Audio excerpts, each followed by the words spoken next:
A quick news flash for you listeners before the podcast begins on a subject that's been of some interest, I think, on recent episodes. Annie has confirmed on the Nightmare Forum that the Spanish castles that appeared in Nightmare Series 7 did also appear in the third and final series of Spanish Nightmare, with some of the same shots and some slightly different shots of the same places. So there we are, Martin. We have closure on that at last. Thank you very much, Annie. And really, it wouldn't have made sense if they weren't in the Spanish Nightmare at all, would it? No. So now, on with the podcast.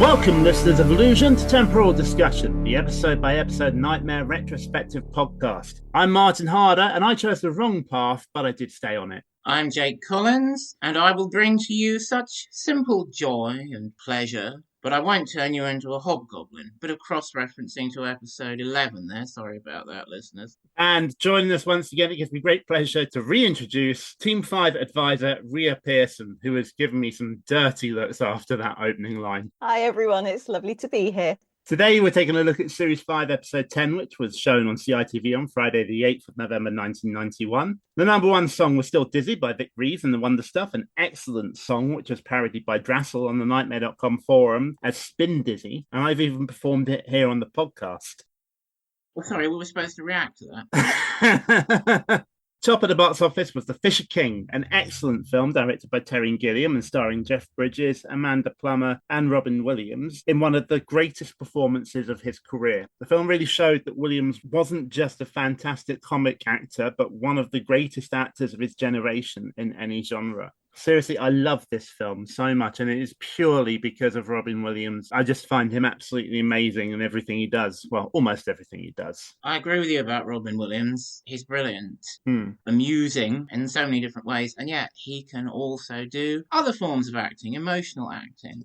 And yeah, he really made a wonderful catalogue of work. I do enjoy a lot of it. It was this and 1 Hour Photo that really kind of cemented him in my mind as one of the greatest actors of all time. I love Robin Williams. I think he was superb, absolutely brilliant. And I don't use the word legend very often, but I would say that for him. Yeah.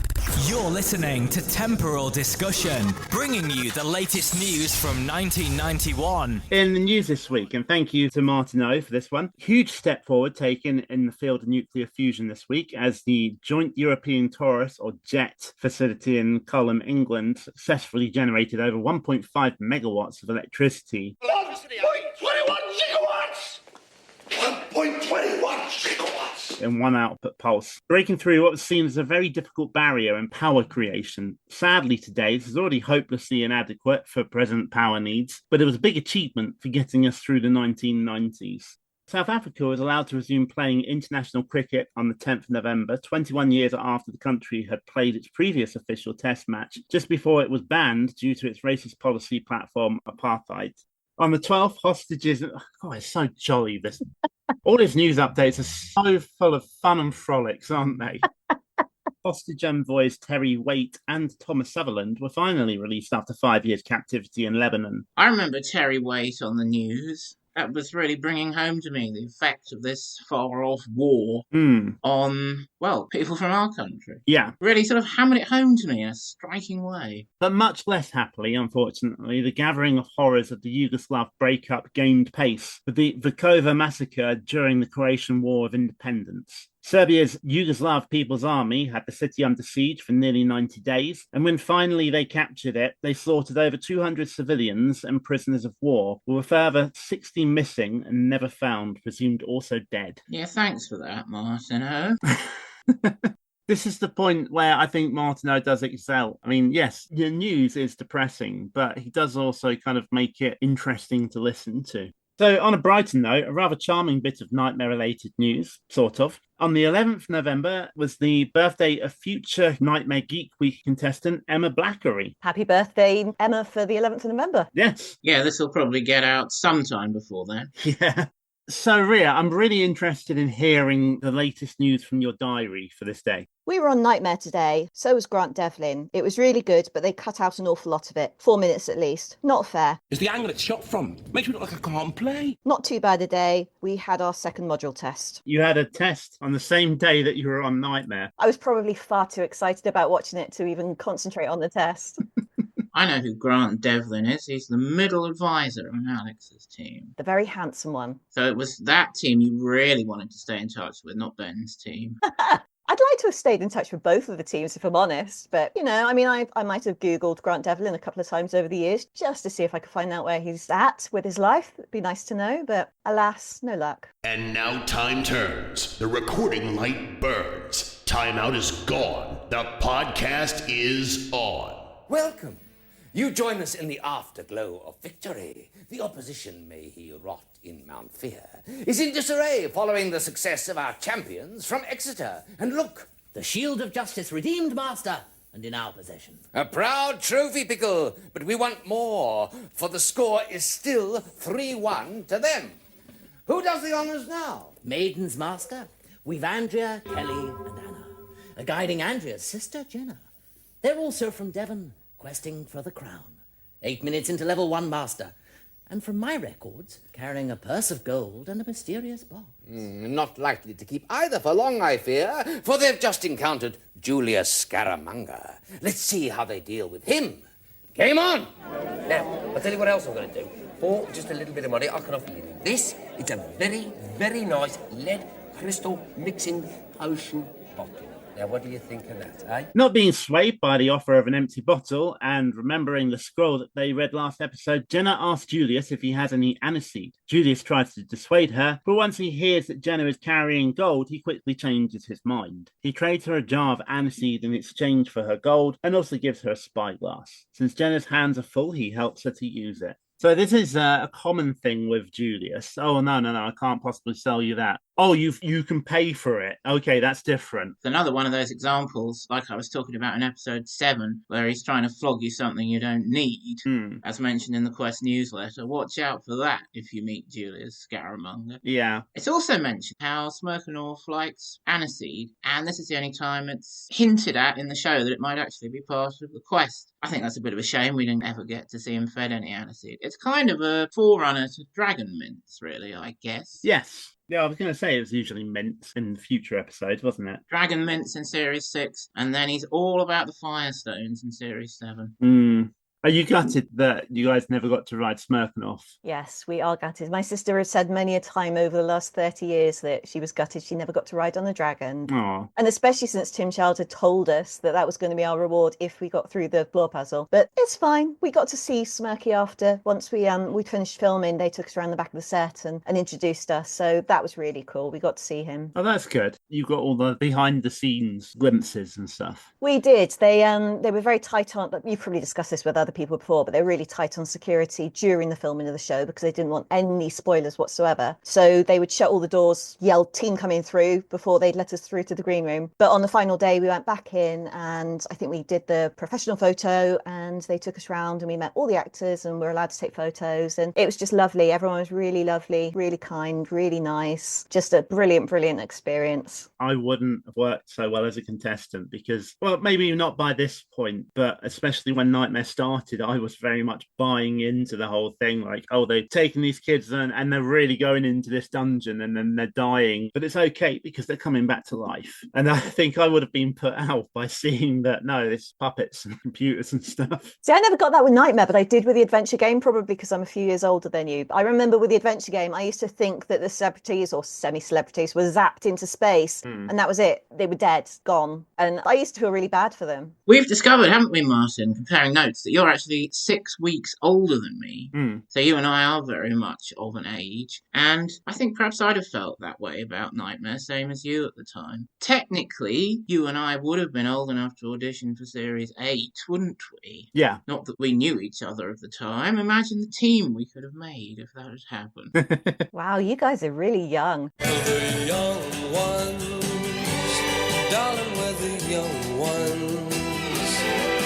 Before Even Julius, when we recorded the opening credits on that particular episode, I remember the Trade started introducing the episode and the credits started rolling backwards in the VT behind him, which was just really funny. So they had to refilm that a couple of times. And then because I think they were shaken a little bit with this isn't going right this morning, they ended up muddling up their lines quite a lot and had to do a lot of retakes at that point. But it was hilarious. They had us in stitches the whole time. But anyway, back to the Julius scene.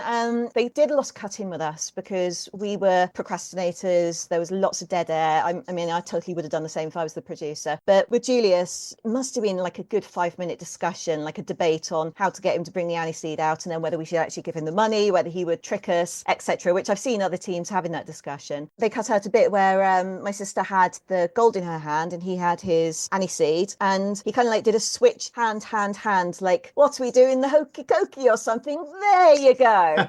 And then they actually cut in a bit where he goes, there you go. So you cut out the whole conversation of shall we, shan't we? Because we weren't 100% sure. I mean, we should have guessed level 1, it was probably completely safe. But me and my sister always remember the hokey cokey bit from that bit that's been cut out. Put your left arm in, your left arm out, in, out, you shake it all about. You do the hokey cokey and you turn around. That's what it's all about.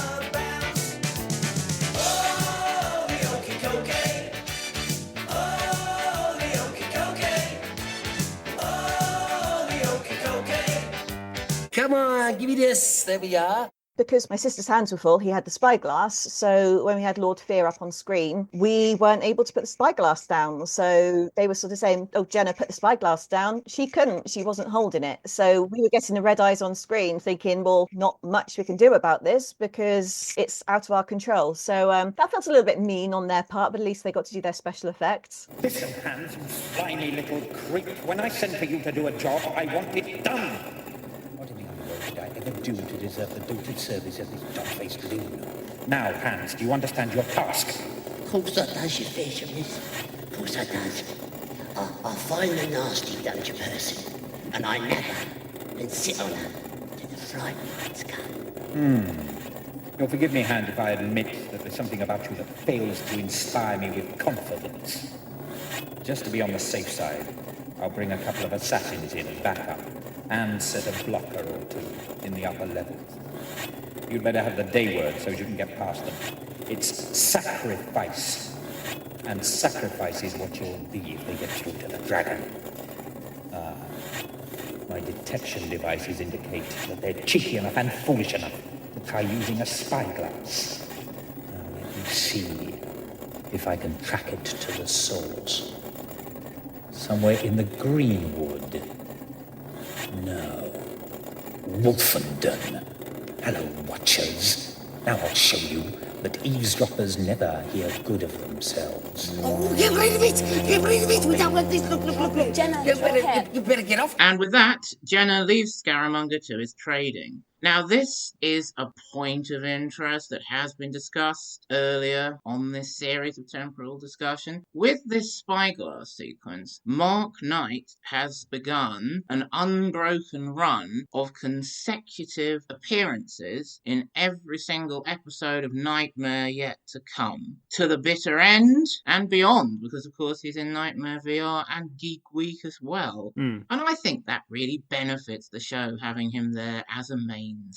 Yeah. Because he adds so much to it with all his characters. Yeah, I completely agree. But it also, you've just reminded me of something I wanted to mention, because we were talking before about how there were great pains at one point to make sure that the spyglass wasn't used in a particular episode. Yeah. And I think think a similar thing is going on here with the box, because there's no reason Jenna couldn't have opened the box and heard Pixel saying, oh, close the box or whatever. So I think, again, that was a thing of like, okay, this actress is only contracted for this amount of time. In a kind of related way, often if they're in losing status, they'll chuck in a character appearance first, so the actor does get their appearance. In terms of this particular episode, all of our scenes were filmed in one day, so the actress who plays Alita in Pixel was there. I think it's probably more a case of she wasn't ready at any other scene to be there for either the graphics or the voiceover to do that, so they had to kind of make a point of distracting us from doing that because the actress just wasn't prepped and ready. But the actress was definitely in the building at that point, but obviously not all the characters or not all the actors were necessarily there on every single day, so there are bound to be days where they shot and they weren't available for filming. Yeah, that makes perfect sense. Of course, you could be right, Martin, about Pixel being deliberately excluded from episode 9, and thus Jenna wasn't allowed to talk to her in the clue area, like Richard did back in episode 2. And that'd be at least part of the reason behind the whole don't open the box instruction on the scroll. Having said that, Stephanie Hesp had already been in episode 9, of course, as Alita with Ben. Hello, piggy, piggy, piggy. Meaning that nothing Jenna did or didn't do was ever going to affect whether the actress was in the episode at all. So, who knows? Who knows anything?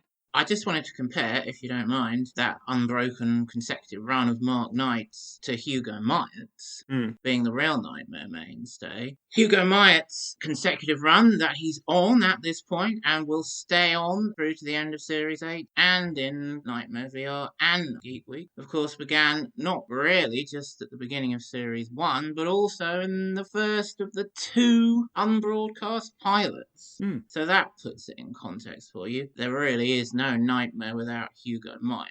No. I'm so glad they chose him as the actor because he is just so perfect for the role. Absolutely love Hugo Myatt. He is just the perfect dungeon master. Yes. Absolutely superb from start to finish. He was just really in that role and just really owned it. It wouldn't have worked without him. Completely agreed. But Mark Knight does have one up on Hugo Myatt, though, in that Mark Knight appeared in Lords of the Game, the American pilot for Nightmare. And it really is no Nightmare without Hugo Myatt, of course. No. It's Lords of the Game. Yeah.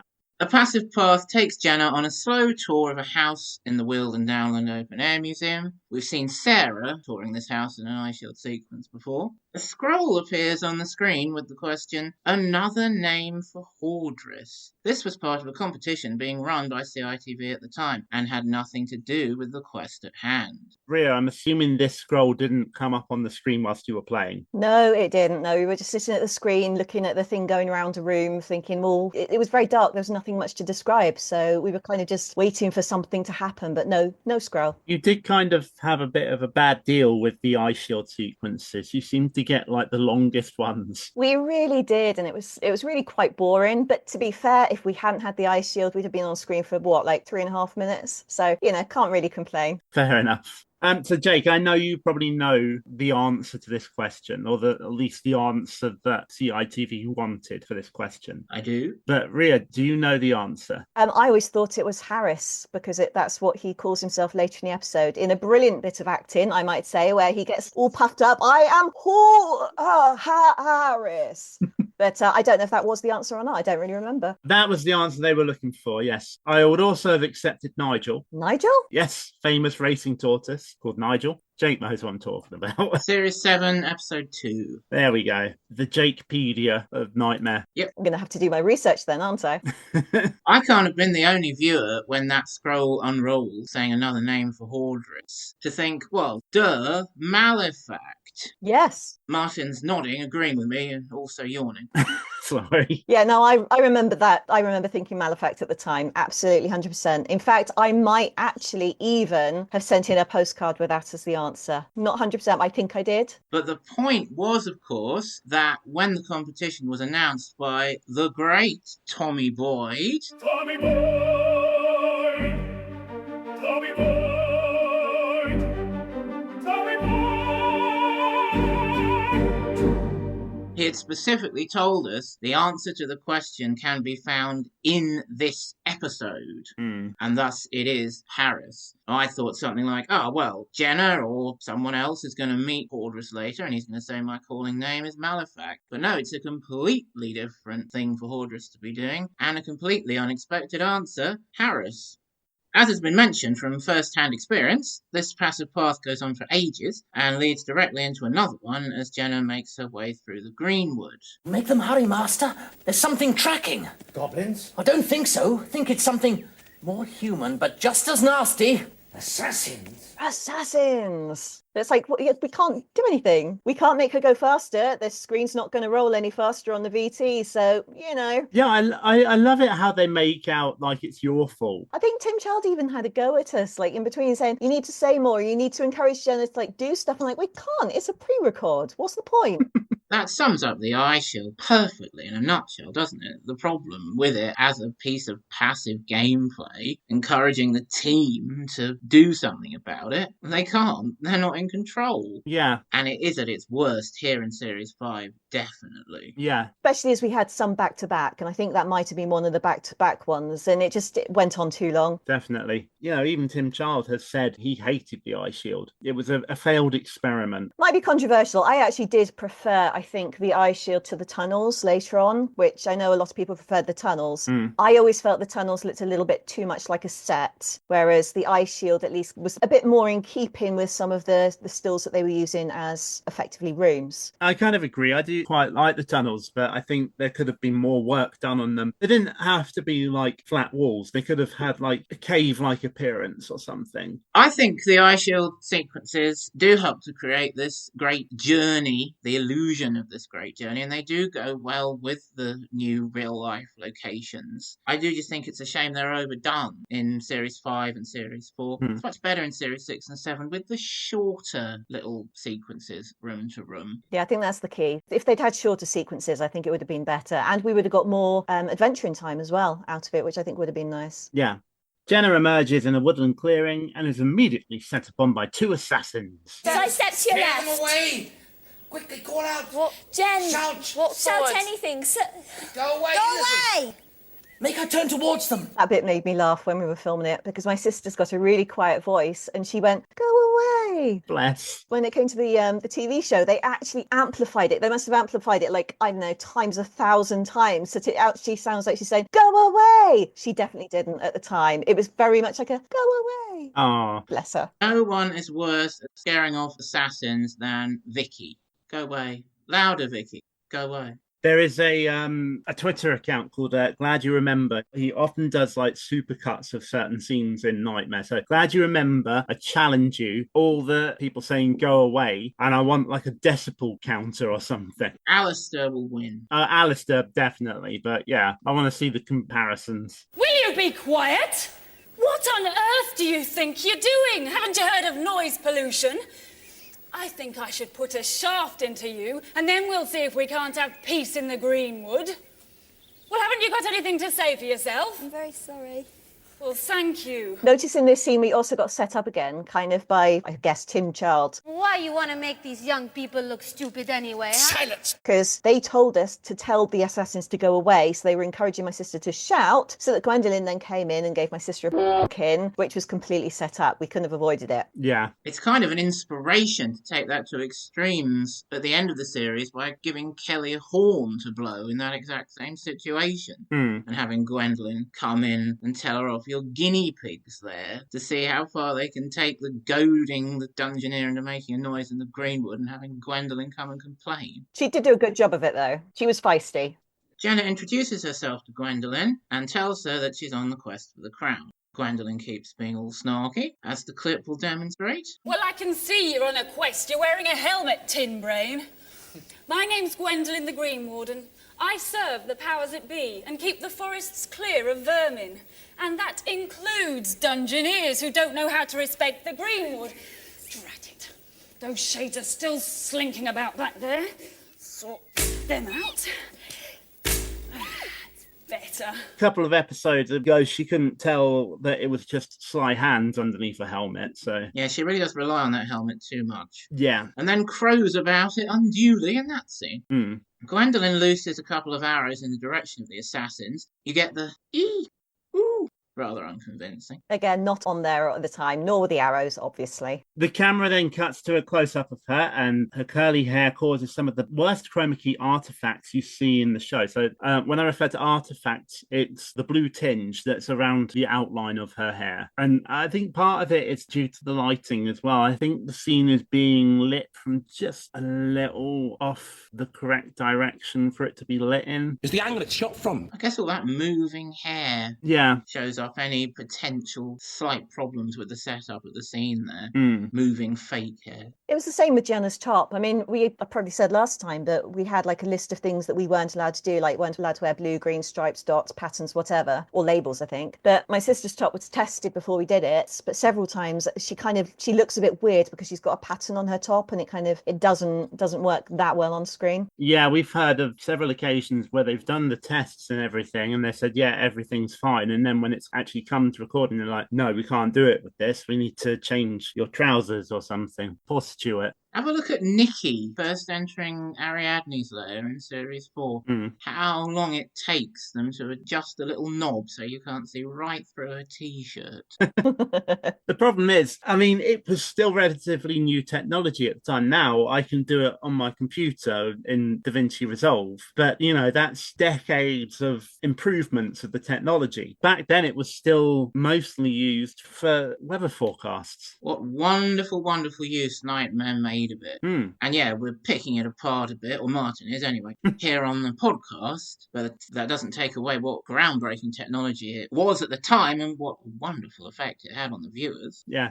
Gwendolyn says that Jenna needs to get back into the dungeon and leads her to the portal. And this is a bit that I was referencing on episode 4, Martin, as you no doubt remember, where Gwendolyn correctly calls this the charcoal burner's hut. Yes. Because this is the charcoal camp, not the woodcutter's camp. And it really is a working, interesting, living charcoal camp. At which Nightmare location? Weldon Downland. Absolutely right. They've actually moved it since Nightmare filmed there to a different place in the museum, slightly different area, but you can still go there and see the charcoal kiln and the charcoal hut. And it's a very fascinating piece of living history. That's why they call it the Living Museum now. I believe the actual spot where it was back then is now being used by the repair shop. Ah, yes, of course. That's put them on the map. Yeah. Yeah. A passive path takes Jenna into a stone castle courtyard. Martin thinks this is Bodiam. He's right. Good. I've not been to Bodiam, but my wife has, not knowing it was a Nightmare location at the time. Can you see something on the ground? Yes. Q, pick it up. Oh, it's a lovely dungeon here. Oh, it's got some nice clothes, lovely colours. Oh, but it's got nothing to protect itself. Jenna, go careful. Oh, what a pity. Sly sees the box that Jenna has been carrying and his curiosity gets the better of him. He takes it and opens it up. And we finally find out what's inside, and then we wish we hadn't. Let Sylvester have a quick look at it then, eh? Oh. Shut the door! Shut the door! You're found in a barn, beef butts! Oh, there's a lovely little person in it. Oh, Sylvester takes it to Mount Fear and sells it. Gets lots of gold. Yeah. You not shut door, then pigs will come out. What's this Mount Fear? Pigs will not like Mount Fear. Pigs will not like big smelly beef butts. Pigs will like Pixel's needle. It's got a nasty whip in it, eh? It's not a surprise, is it, once you know? It's actually the final appearance of Pixel. Oh, is it? The fourth and final appearance. Insert fanfare. No, I'm joking. It's not as bad as Casper. Pixel pricks Sly several times until he has no choice but to run off. She asks Jenna if she'd like the same treatment, and Jenna says no. Introductions are made, and Jenna says she was planning to take the pixie to Mount Fear. I mean, Pixel goads her into that. Yeah. Pixel asks, "You want to take me to Mount Fear?" And Jenna... Jenna's like, yes, if you want to. I don't think quite knowing what's going on.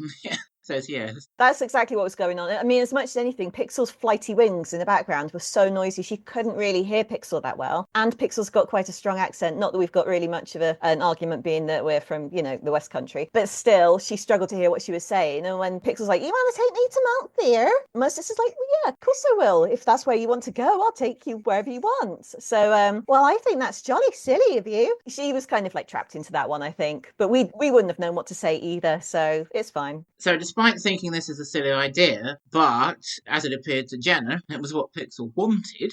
Does the idea of a trip to outer space make your young hearts quail? Yes, definitely. Oh, well, anyway, let's go there all the same. Go on, this way. Pixel agrees to get back in the box so that Jenna can carry her. Jenna then exits by the doorway at the back. The passive path takes her up a staircase, complete with a modern-day handrail, and through a portal. It's not as bad as a fire extinguisher, is it, a handrail? No. Watch out for that in Series 6, Witch Haven. And both of them are beaten by an ice pack. A galvanized rubber ice pack as a clue object with marker pen on it.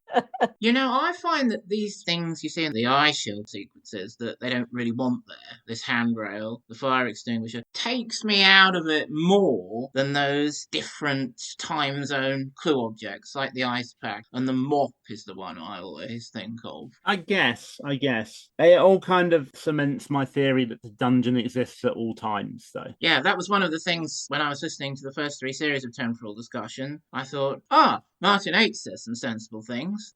Sometimes. Yeah, I've always kind of felt kind of similarly to that, because it doesn't have a sense of like history, it has a sense of fantasy, and I think the fantasy element makes it feel like it's not in a particular space and time, it's just there. Yeah. I really like the way the last 3 Nightmare books, the Yearling books, back that up and expand on that. Creates a nice sort of link from show to book and a nice relatable fantasy world. Entering what looks like a courtyard or something, and it's got a wall in front of you. There's something to the left of you. Can you see it? No. Right, sidestep to your left. Walk forward a bit. Like, you see what it is? Yes, it's a sword in a rock. Caliber. The advisors tell Jenna to try to pull the sword out, but before she can touch it... Oh no, Master! It's a blocker! All in all, you're just another face in a wall.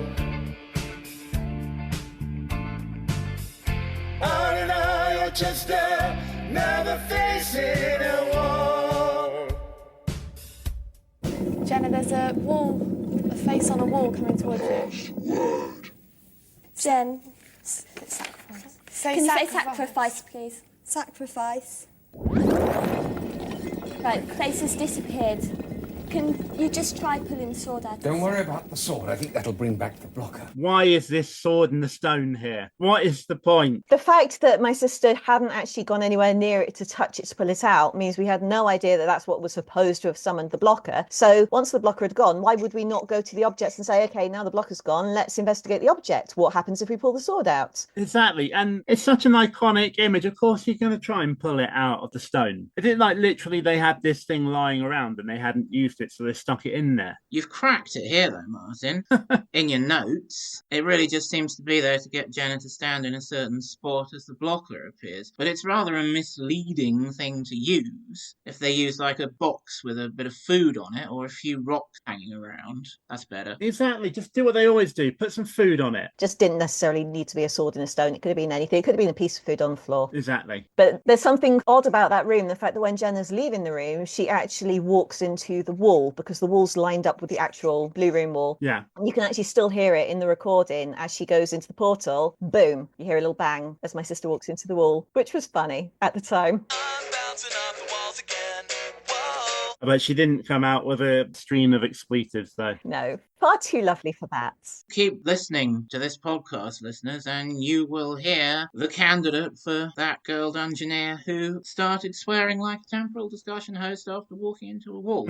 Rosie's identified a good candidate for us, and I'm going to tell you all about it. I don't think we'll ever find out for sure who it is, just like we'll never find out for sure the team that had an argument and one turned up with a black eye the next day. We really won't. Nah. It's all speculation, particularly now after so much time. Yeah. But we have got the internet now. I'm surprised there aren't more people, because, I mean, okay, there were only a small amount of people who were on Nightmare in the first place, but you would think more people would be proud of the fact that they had the opportunity to be on it, because it was a privilege. I mean, some of us were really, really lucky. It was a chance of a lifetime, and I'm surprised there aren't more people out there going, hey, I was on Nightmare. I just don't come across it that often, just once in a blue moon. The problem with the internet as well is that it's created a separate problem of spreading misinformation, such as the original Nightmare website, when someone in the guest book said, I remember one team that died in the first room. And of course, that never actually happened. But it's created this Mandela effect that people remember it happening. And like, no, it never did. No, because Tim Child would have given them a second chance if it had. Exactly. I still think that there are a few candidates where people might have thought that because teams died in the first room of that episode rather than the first room of that quest. Even those are few and far between. You could easily remember Alistair stumbling off the place of choice as a death there, couldn't you? But of course, he gets back up again. Yeah, that's another one. And I can't remember the name of the chamber, the one that used to be the Lionhead chamber that they then repurposed into like the jagged floor puzzle. Yeah, this was your very, very early Dungeoneer death that you mentioned in the episode 4 script. And Amy and I were wondering, who is that exactly? Yes. It was James at the beginning of Series 3, Episode 7. Yeah, that was it. That episode starts, James steps off that path. You could easily remember that as him dying in his first room, even though he's practically at the end of level 1. Good TV, though. I mean, how many other shows would start? I mean, most TV shows don't have a death anyway, but starting with a kid dying, brilliant. Yeah. Jenna exits through the door on the left, having walked into the wall. We can't put this off anymore, I'm afraid. The end is nigh, yes. Right, Jen, stop. We can see, some patterns on the floor in front of you. The different symbols, they've got a sword and a mace and a... Oh, yes. The path of aggression. Or the path of defense. The choice is yours. But you must decide and decide. There's always colored hexagons with pictures on. I gotta watch my step, cause if I get it wrong, I'll fall away. Fall away. This chasm is so deep, I can't see the floor. I gotta cross this bridge to get to the door in the causeway. Causeway. Causeway. It's the defense versus aggression causeway variant. Jenna begins on a helmet block. The team start off well by leading her onto a shield block. Blocks fall. Oh, I've got to sample more blocks fall. Just one. Right, quick, sidestep to your left. So far, so good. But here's where it all falls apart. In fact, actually, Rhea, do you want to read this bit? Okay. The team are faced with the choice of a helmet to the left or a sword to the right. Andrea, which one did you choose? Well... Sidestep to your right. This one. Yeah. Stop. Walk forward. Stop. Sidestep. Chose the right path, team, but you didn't stay on it. Let me tell you about that. Firstly, there's a conversation that was actually cut out during the editing process where we had a discussion about whether to go onto the left one or the right one. Couldn't see all that well. I remember turning to Kelly and I said, we're supposed to be on the path of defense, and I think that's a Fright Knight's helmet to the left. So I think we should probably go for the sword to defend ourselves because we don't want to go on the Fright Knight symbol. I was wrong. It was a helmet, but from the distance, it looked like a Fright Knight's logo, and I thought I was making the right choice. Kelly agreed with me, and they cut that bit where we had the conversation. It looks like I just suddenly changed my mind from the shield to the sword, which obviously then it all falls apart. There was another causeway that had Fright Night symbols on it, and I sent a picture to Martin earlier, and okay, they're not identical, but I can see why at the time I thought I was looking at a Fright Night symbol, because they're actually not that dissimilar. So maybe Martin will back me up on that one. Yeah, I will back you up on that one, because you sent me the picture, and I was like, why are you sending me two identical pictures? Okay, maybe not that identical. But I can definitely see why you made that decision. I'll put it up as the thumbnail for the episode. Oh, cool. Is it the colour code causeway? It is. They're all Fright Nights on that, yeah. Yeah, it's the one with the red, green, blue and grey. Red, green, blue, and grey. No, what? Which, I mean, to be fair, I think the colour code ones were easier anyway than something where you say, like, okay, I'm trying to justify it now. But if we had been given the path of, say, I don't know, sun, wind, rain or something like that, I think we'd have still struggled because we weren't a great team. I wasn't good with my eyesight. We weren't good at giving my sister directions. We'd probably still have fallen off because we'd run out of time. But I think we'd have had a better run at it instead of me thinking that there was a symbol there that we weren't supposed to be standing on and making a huge mistake that then plunged my sister to her premature death. So I'm afraid there's only one thing for it. Spellcasting. D-I-S-M-I-S-S.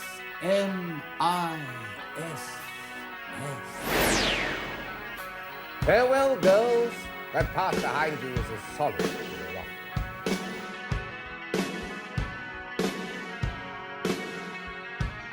Take me down to the castle gate, 'cause my team failed the quest and we must leave post haste. Oh, won't you please take me home? You appeared to be the one doing all the work. I was the fan of Nightmare. I'm the one that put the team together. My sister was, I mean, she was as much of a fan as I was, but she was she's 2 years younger than me and very, very shy. And when we were putting the team together, I couldn't find anyone to go on the show with us because I asked all the boys who all said they loved Nightmare, but it was like girls didn't talk to boys back then. And the guys were like, no, we're not going to do that with you. And besides, you're not going to get on it anyway. So I ultimately ended up with Kelly and Anna, who lovely people, but Anna, I don't think she was familiar with the show at all, and she was very shy and quiet and didn't say anything until my sister plunged into the pit and she says, Jen, and then that's it. You only hear half a word. And Kelly also, I don't think Nightmare was really her thing. She came on it because she was a good sport and she was willing to, but she wasn't your typical average Nightmare contestant where they're really into D&D and really into gameplay and computers and all of the stuff that I loved. I didn't have that support, so I did end up being the one who was doing all the work. Really, I should have had Jenna on the team with me and maybe had Anna with a helmet on. I think that would have made a bit of a difference, although my sister was still very shy, so she probably wouldn't have been up for that. But we were not a great team. Obviously, we died on level 1 and we shouldn't have, but Tim Child wanted to kill us off. He was fed up with all the procrastination that they edited out that made us probably look slightly better than we were, because you don't see all of that. He was probably relieved when we died. So I support him in his choice because we weren't a particularly good team. We weren't particularly chatty. We weren't particularly engaging. And we didn't really know what we were doing compared to a lot of other teams who did know their stuff. It was just kind of relying on me quite a lot. Well, I think there was the fact that you followed a winning team as well. And I think you were probably going to fail at some point just because of that. Yeah, I think that's true too. As we've said before on this podcast, the main factor as to when and if you die on Nightmare is, does Tim Child want you off? And we've just heard that directly from someone it's happened to. It happens at different points in the quest under different circumstances, but if Tim Child wants you gone, you're gone. Yeah. Yeah. Tim Child didn't like us. I mean, I liked him. I thought he was great. Absolute legend of a guy. Again, another legend. But he kept coming in between scenes and he was grilling us. And I think he was quite irritated with us, which I get. I absolutely understand it. And I don't blame him for giving us quite a difficult floor puzzle. And we did totally deserve to die at that point. Now, in your letter to Ray, which I've mentioned on this podcast before, Ray made public in the summer of 2001, you say something about it being 5:45 p.m. and we were all tired being a factor in your death there. Do you still feel that way? Yeah, to some extent. It was a really, really long day. It started off where I wasn't very well. So because obviously we got to the studio first thing in the morning, we had breakfast in the canteen with some of the other people, the production crew. And then I got ill and I wasn't able to start filming at the time it was supposed to start. So it started a little bit later than it was supposed to. Each scene had about at least an hour, if not 2 hours in between them. So we were in the green room playing lemons. And by the last scene, Tim Child had come in, he said, right, this is your last scene of the day. This is the last scene of level 1. And if you get through this scene, you'll get to ride on a dragon and we'll film that tomorrow. Otherwise, you go home. So we went in. It was about, well, it would have been 5:45. We were all a bit tired, kind of out of sorts because there's so much of a gap between scenes that you kind of lose track of where you are. It's quite weird being just like dumped straight back into the studio and then suddenly the cameras are going and you've got lights on you. And when this causeway appeared, I just remember looking at it thinking, oh dear, this is not good. These things things are going to fall away. We're probably going to die here. We were tired. That isn't an excuse. It's just, it was a very, very long day. And it was actually a huge letdown when the screen went blank, because obviously we didn't see the graphics of my sister falling because they couldn't generate that on the spot. They had to do that in post-production. But the screen just went blank, and then the production crew started clapping, and we're like, okay, think we're dead now. And it was exhausting and it was sad. Did they hate you that much they were clapping your death? Yeah, like, woohoo, thank goodness for that. They were all really, really, really lovely. I vaguely remember the floor manager just being a really sweet guy, and obviously you had Sue and Tim were both there, and camera guy was lovely, and they were all really nice. But it was a massive letdown because after all for me it had been years worth of waiting to be on the show, because I had to wait till my sister was 11 until we were able to actually apply with her on the team. So I'd been waiting for years. I'd read all the books, I'd watched every single episode multiple times, loved it. And to get to the end of that long day and just die and be like, we did it, but we died on level 1. I think I remember being depressed for the first time in my life. I just remember going away thinking, oh my God, this is just like the worst thing in the world has ever happened, that we were on Nightmare and we died on level 1. You weren't like, having obviously been quite ill and very tired, you weren't like secretly a bit glad that it was done? I think we were all glad that the day had finished filming, because you're kind of on standby. You've got that adrenaline all day, just like, are they going to call you into the studio at any second? What's going to happen? What are we going to experience? And that was a lot of adrenaline for a 13-year-old child to go through. Yeah. Obviously, all teams went through exactly the same thing, but I think we did find it hard. I think my mum found it particularly stressful. She was our chaperone on the episode,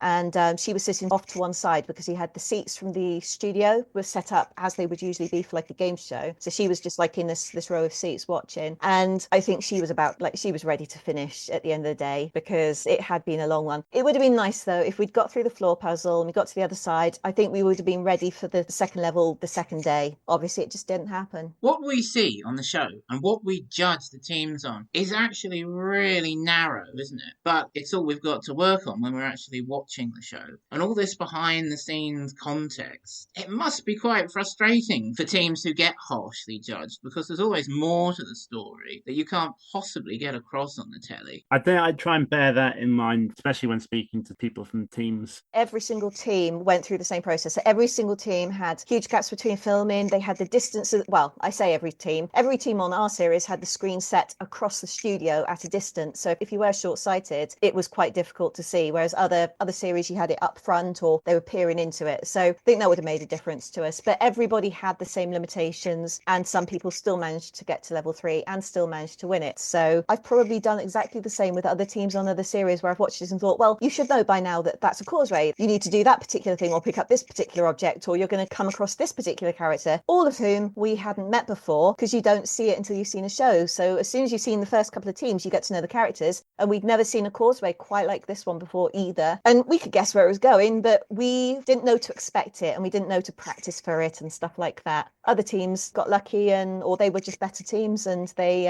did make it through. But it is very, very different being on the show. What you see is very different to the experience of being on it. It's very disjointed, extremely disjointed. You reminded me there of Karina from Series 4, Nikki's advisor, who's obviously thought to herself, well, I won't need to wear my glasses. I can just sit there, peer into the magic mirror in the chest. She gets there to film Series 4. They've completely redesigned the studio. She cannot see a damn thing on the screen. So she starts wearing her glasses a little way into the quest. That must have been discombobulating for her. See, I've now had this twice. So the first time was on Nightmare, where I didn't know I was short-sighted. I always used to sit at the front of the class. I never had problems looking at the blackboard or TV or anything like that. It's only when I was in the studio and I was looking at the screen at the distance that I realised I couldn't see it that clearly. So that kind of screwed me over, that I had poor eyesight. I mean, that's one of the reasons we would have struggled on the floor puzzle even if we got further down, because it was even harder to see further away. So second time I went on the TV show, I made sure that I actually went to Specsavers a couple of days beforehand. I got brand new spectacles. I took them up to the show, went on the TV show, and there was another TV screen that I had to look at a distance, and I put my glasses on thinking, at least this isn't going to be like Nightmare, at least I'll be able to see the screen. And it turned out that Specsavers had completely screwed up my prescription, and I wasn't able to see the TV screen at all. And I was looking at it thinking,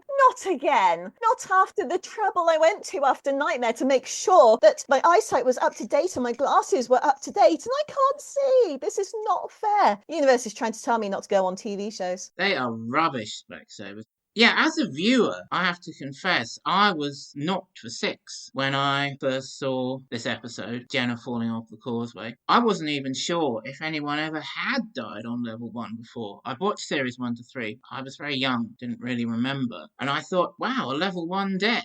That's so unusual. It's practically impossible to do in Series 4, of course. Yeah. They let you get away with your objects from Oakley, whatever you take, and use them however to get through to level 2. So it was a very unexpected, memorable and striking moment for that reason. Yeah, I think it's pretty obvious Tim wanted us dead at that point because he was kind to other teams who he wanted to have an opportunity to go through. Oh, yeah. And he did allow them to go through the left door when they should have gone through the right door, or take the wrong object and use it in level 1. With us, this floor puzzle at the end of level 1, he knew what he was doing and he was well within his right to do that. And actually, I think it made for better TV because I don't think we wouldn't have continued to be any more engaging than we were. So it probably did make sense to kill us there and bring in a new team of people who are, again, older and probably a bit more chatty and a bit more interacting and more into it. It obviously always is on Tim's mind, trying to make the good TV. Yeah, and he made some brilliant choices. I mean, I've learnt over the years that TV producers really do manipulate a lot of stuff, and a lot of what you see isn't what actually happened because it's what the producers want you to see. But I think Tim, from start to finish, really did make the right choices for the most part. I think he made a really good show that was really well balanced, and it did make good TV because it made me want to tune in every single week, and I absolutely loved it. Yeah,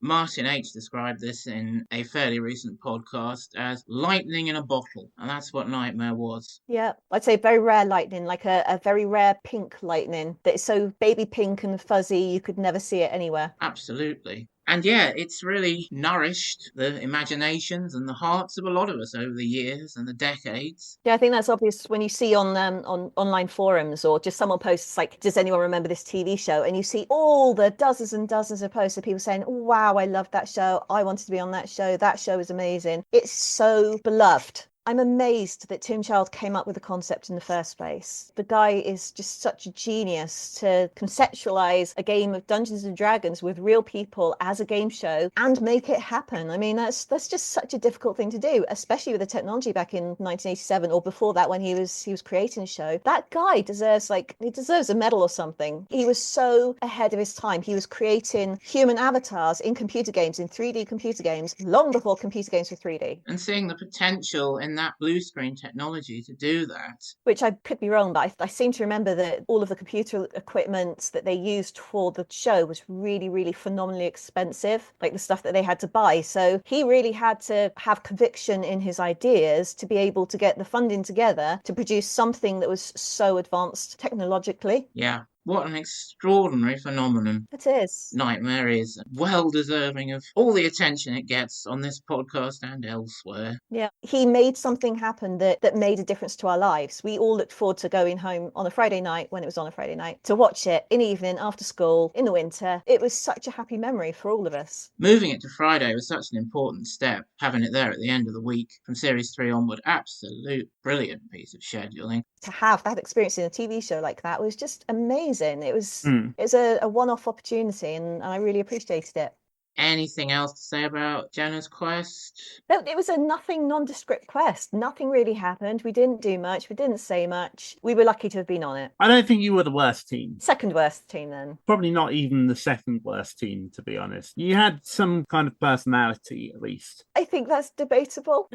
I always say, if a team can't be good, and obviously that depends a lot on how far Tim Child wants them to get, at least they can be memorable. Yes. And I do find Jenna and team memorable for their position straight after Ben's winning quest, for their buying of the aniseed for the only time, for their level 1 death, which I absolutely was not expecting at this stage. You were an entertaining team. Yeah. I would like to think so. 4-1, Master. A crushing blow, and the opposition has struck back at us. Very well. Then let's strike back at him. Enter, stranger. Name, age, and direction, please. I'm Alex Patey, I'm 14, and I come from Dr. Chalmers Grammar School, Bucks. Oh, a scholar, Master. And your advisors, are they fellow scholars too? Yes, sir. Well, call them. Ian, Grant, and Richard. Welcome. Who guides this dungeon here?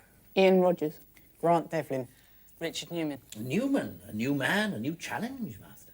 Yes. Forgetting that he's on Nightmare and not Time Busters, Dungeoneer Alex proudly announces that the team are from Dr. Challoner's Grammar School in Amersham, Buckinghamshire. Public school filth. Rosie and I were watching this episode the other day, and she was wondering if they were on some sort of Duke of Edinburgh award or something and had to get in the name of the school. Yep, very likely. Absolutely, yeah. I think she hit the nail on the head there. Excellent.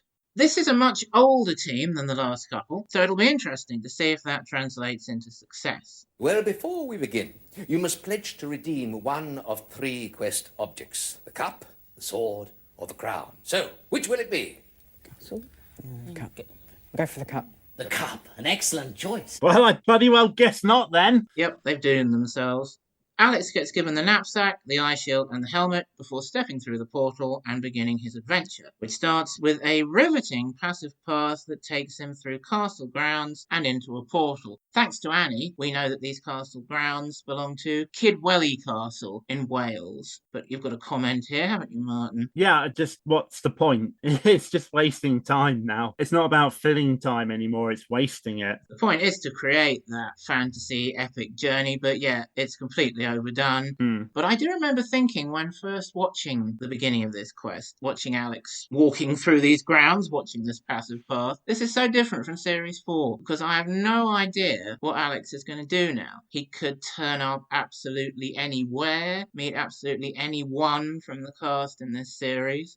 So the variety has certainly got me very interested. Ooh, what's he going to do? Could be anything. And I think that's definitely something Series 5 has over Series 4. Great variety. That's true. I think that's what Tim Shelby was maybe going for with this particular team's quest. Starting off with the eye shield and then having all of those like costly ruined castle kind of backgrounds. I think he decided that he wanted something that had a different vibe to the previous ones. And because he'd got these cutscenes and shots of this particular castle, I mean, I don't know if it was one castle or multiple castles, but there's a kind of a continuity to their level 1 that feels like they are going into a specific castle in a specific way, which did feel very different to our quest. So I think that's probably why they were using the cutscene straight away. But I agree, too much of the cutscene and it was a bit drawn out. Speaking of locations, actually, Martin, I meant to ask you, to test you. Oh, God. That team dismissal area / international departure lounge, as it used to be, that's actually only been mentioned on one episode where that really is. Do you remember where it is?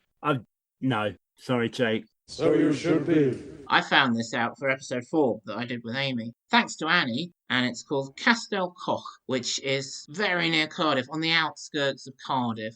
And it's the castle where you see Tregard standing at the beginning of Series 5 to do his little welcoming speech. And it's a good little Smirkanov takeoff point and team dismissal area, I think. Works very well. I do remember a friend of mine recently going to see a few Welsh castles and taking some photos of them. And I took one look at this photo that he'd taken and I was like, that little mound of earth there, I recognise that. I know exactly where that is. Where am I? Hello, Alex. Supplies for your quest, it seems. The quest proper begins in front of the Descender Gate. Did you notice, Martin, this is the room from Bodiam where we saw Sylvester Hands earlier? Yes. But flipped. Yes. I should hope so. There's a table to the left with some clue objects on it. Alex tells the team that it holds an unusually large number of objects, I think. A bar of gold, a scroll, an arrow, a key, a red gem, and a lantern. The scroll advises that the path of truth is well lit. Some weapons belong to friends. So we got a negative clue and a positive clue. Yeah, that seems quite straightforward. Yeah. Well, it beats me, Master. I'm not sure what they should take. I think we were better off when the powers that be didn't leave clues lying around, if you ask me. I don't know whether it's escaped your notice, Pickle, but no one is asking you. We're all trying to get on with this adventure. I do agree that's an unusually large amount of items, though. I mean, that's a lot to sit there and talk through. Maybe that was Tim's point, is he wanted them to sit and have a conversation about it to kind of get them into the pattern of talking, which is what he wanted our team to do that we didn't do very much. I mean, I'd look at that and I'd be like, well, if the path of truth is well lit, then I probably don't need a lantern. You don't take a weapon unless there is a clue to take a weapon, in the same way as you don't take the left door unless there's a clue to take the left door. So I'd straight away gone with the arrow. They take the gold and it's to pay for Smirkanov. I always think he would have quite liked that red gem too, wouldn't he? Yeah, I think so. After a discussion, as Tim had planned, the team take the arrow and the gold. The descender gate opens and Alex enters. I've noticed here that, like with Jenna's quest, Tim's decided he'd like to have them pick the objects for level 1 before doing the initial journey. The initial journey on Smirknorth or the boat, or, in its first time fulfilling that role, the descender. It kind of sticks out less here because they pick the objects in the room with the descender gate, whereas Jenna had a whole bit of Wolfglade and then Passive Path and then the boat. It's kind of a nice way to start off the quest. Take your clue array, have your journey, then get into it. It's quite nice having the hands full. Like, you've got your quest objects, let's carry them until you need to use them, like you kind of would in most other games. Okay, Alex, you're in an enclosed room with no apparent exits. Ah, yes, the descender. Oh, machinery, master! You wouldn't get me travelling in one of these things. It may be machinery, Pickle, but it is spellbound, team. This device is voice-activated, and the path you want is downward. The team asks Alex to say down, and when he does so, the descender does its thing. It eventually stops in front of 2 doors, the right-hand one featuring the usual Fright Night. Now, do you mind if I mention the letter that Rhea shared with Martin, which was the reply from Ben's team to Jenna's team, in response to the letter that you, Rhea, wrote to Ray, that Ray shared so many years ago? I don't mind. This was the new primary source, the scoop, that I mentioned on one of my editorial inserts for episode 8, that's provided some very interesting new information. The letter was written by Jonathan from Ben's team, and he says in there some very interesting things. I do love everything we said was embarrassing. What a relatable feeling that is. I know that feeling. You put yourself out there a bit, go on Nightmare or do a podcast, and then you assess the result and you think, why the hell did I say that? And obviously that's what Ben's team thought after watching their episodes. But one of the things that Jonathan's beating himself up for there, saying is amongst the team's mistakes, is our worst mistake was exiting under the Fright Night door, and he can only be talking about the Descender. So this really, I think, resolves that hot topic of discussion you've had throughout this series of temporal discussion, Martin. The left-hand door in the Descender is the one Tim Child wants you to go through, rather than the right-hand one with the Fright Night symbol. Yeah. Because it seems to me, if Jonathan's come away thinking that was our worst mistake, Tim Child's come and given them a right old telling off about that, hasn't he? Yeah. So I'm now quite happy and confident to say the left-hand door is the correct one there. The Fright Night does indicate the wrong path. Yeah. And Tim Child didn't want them to take it. I can see Mr. O'Doney's point of view. Surely if you're trying to get to Lord Fear, then the Fright Night is the way to go. But yeah. It was an interesting debate and an interesting theory, but for me, this puts it completely to bed. It's the wrong way, according to Tim Child, and he was cross with them for taking it. Based on the rules, the fact that you always take the right door unless there is a clue not to take the right door, and I would say a Fright Night is a clue to not take the right door, therefore you are supposed to take the left door. So yeah, you're right, Jonathan, to beat yourself up for that. I'm sure he's not listening, really. Yeah, they were let off it, of course, but I think that does show Alex's team and the others who've done it before are quite right not to go under the Fright Night here and take the left-hand path. That is what Tim Child wants you to do. And I do think, as I've said before, it's a nice touch that in level 3, all the doors have Fright Nights, because level 3 is certainly dangerous. Take a side step to your left. Carry on walking forward. Passive Path takes the team through the grounds of Bodiam Castle. Into this castle room from Bodiam that we've discussed before with the staircase. Okay, Alex. Alms for the poor, yet strangely rich in intellect. Alms for the poor cripple, who can yet boast fine patrician looks and, dare I say it, an air of majesty. Oh dear, master. I don't know why Horgus the Confuser bothers to try disguising himself. He's so vain and pompous, anyone can spot him a mile off. Yes, Pickle, but I think they'd better humour him all the same. Horgus is obviously after something. His game doesn't often conflict with ours. Greetings, young traveller. Despite one's oddly reduced circumstances, one is always pleased to see a new face. Apparently, adding attempted benefit fraud to his long list of talents, Hordris is disguised as an old beggar today.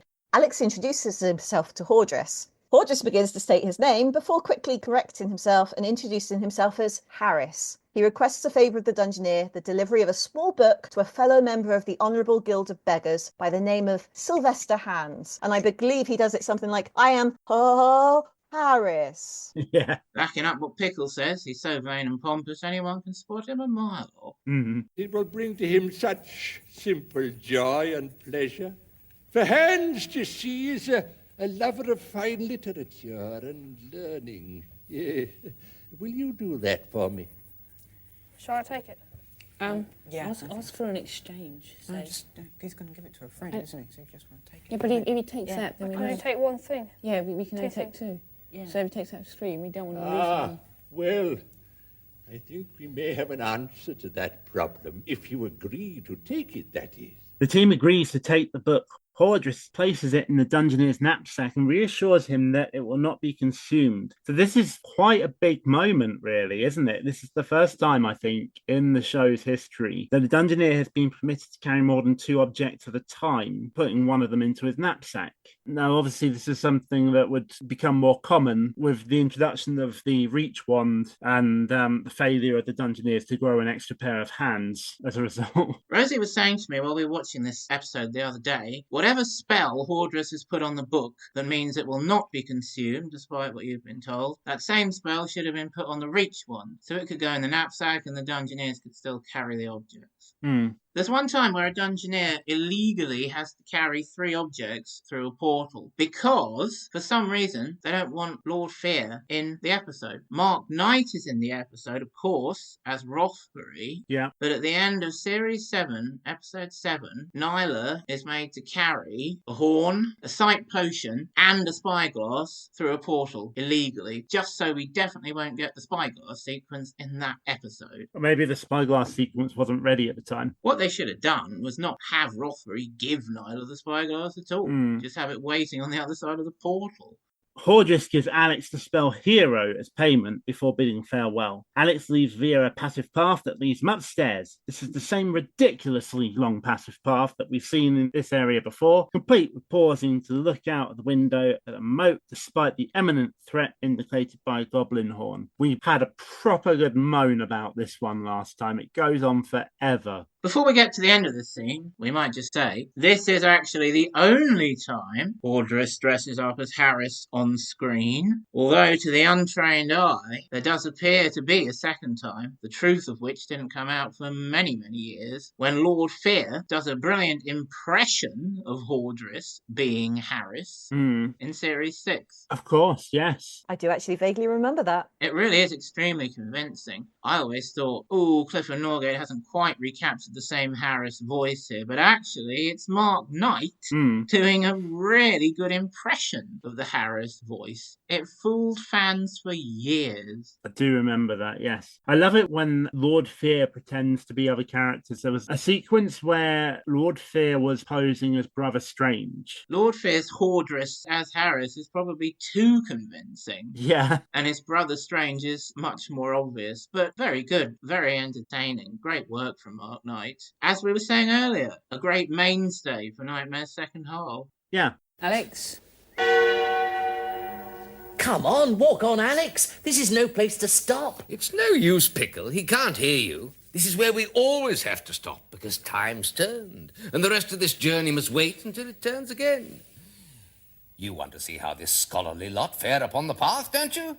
So, be back in time, or be disappointed.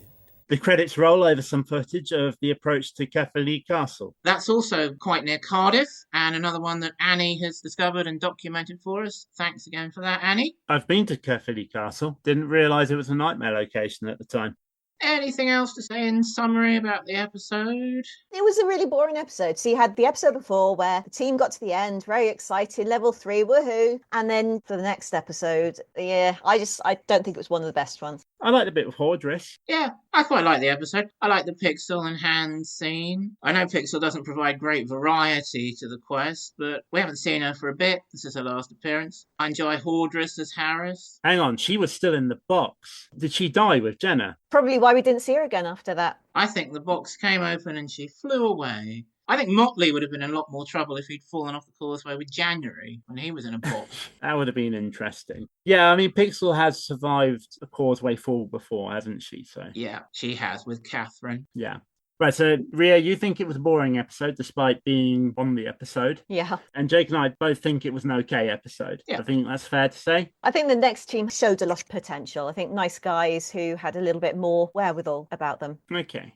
Before we sign off, Martin, why don't you tell the listeners what you've done with the Eye Shield fanzine? Oh, yes. So the Eye Shield fanzine is now available in 2 locations online. It is available on the nightmare.com website, but it's also available on the Internet Archive now. It's been put there for safekeeping. Every single issue is there from issue 1 to issue 70. What you got to do is go on to archive.org and search for the Eye Shield and maybe add in the word Nightmare as well. And we'll put in a link to it, won't we? Of course, we'll put a link in the description. It looks absolutely wonderful on the archive, and I absolutely recommend that you take a look at it there, listeners. Not only is it the version where I sorted out the page breaks, so it looks much nicer, every article starts at the top of a new page, but also the way you can flick through it, thanks to the archive website. You can flick through it kind of as a magazine, really get that fanzine feel from it for the first time since December 1997. I really love that. It looks fantastic.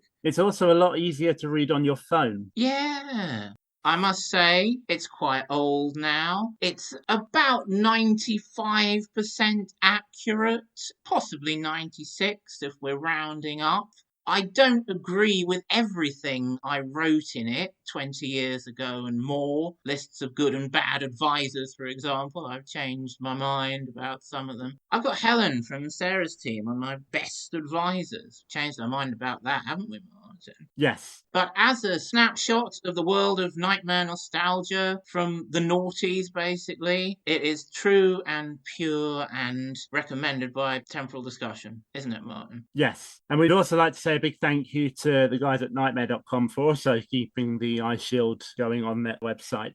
The Olden Days podcast is coming slowly but surely to Spotify, so perhaps we'll put a link into that as well. Awesome. And that contains me and Rosie talking about all sorts of old movies and TV shows. I'm not sure how much is going to be on there by the time this is released, but it's all coming to Spotify. Awesome. And so are my commentaries. So, yeah, some more links there to add in. Cool.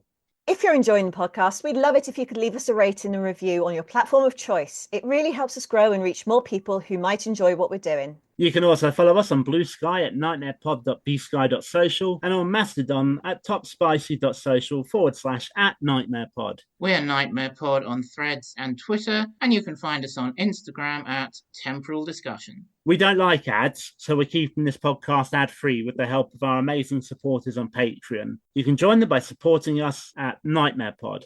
A big shout out to our incredible supporters. Keepers of the Book of Quests, David and Rabbit, Paul McIntosh, Peter Pulsford and Scott Evans. Advisors, Benjamin Bloom, David Thompson, Kim Harder, Kim Stewart Crossley, Lord Entropy, where the 0 is a 0, O is a 0, Paul Craddy, Peter Siddon and Pig Bennis. Hello, piggy, piggy, piggy. And of course, our Dungeoneers, Peter Courage, Dan Heath and Adam Battersby. If your burning ambition in life is to hear your name mentioned on this podcast, raise your ambitions or support us at Dungeoneer level or above on Patreon. Patreon supporters also gain access to exclusive episodes, merchandise, and if you pledge as a keeper of the Book of Quests, you'll even get the chance to join us as a guest on the show. All our paid-up members also get access to each episode an entire week before everybody else. Or even slightly longer if Martin forgets to release the free one. Yes, which does happen occasionally. Check out our website at nightmarepod.co.uk, and if you're after some cool temporal discussion gear like t-shirts, stickers and more, head over to nightmarepod.redbubble.com. You can also drop us an email at podcast@nightmarepod.co.uk.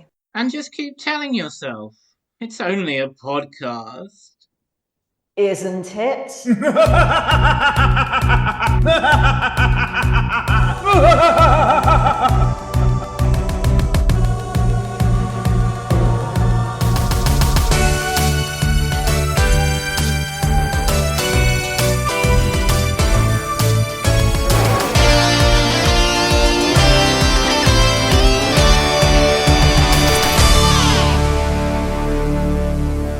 Apparently adding God, that's a lot of A's there. Sorry.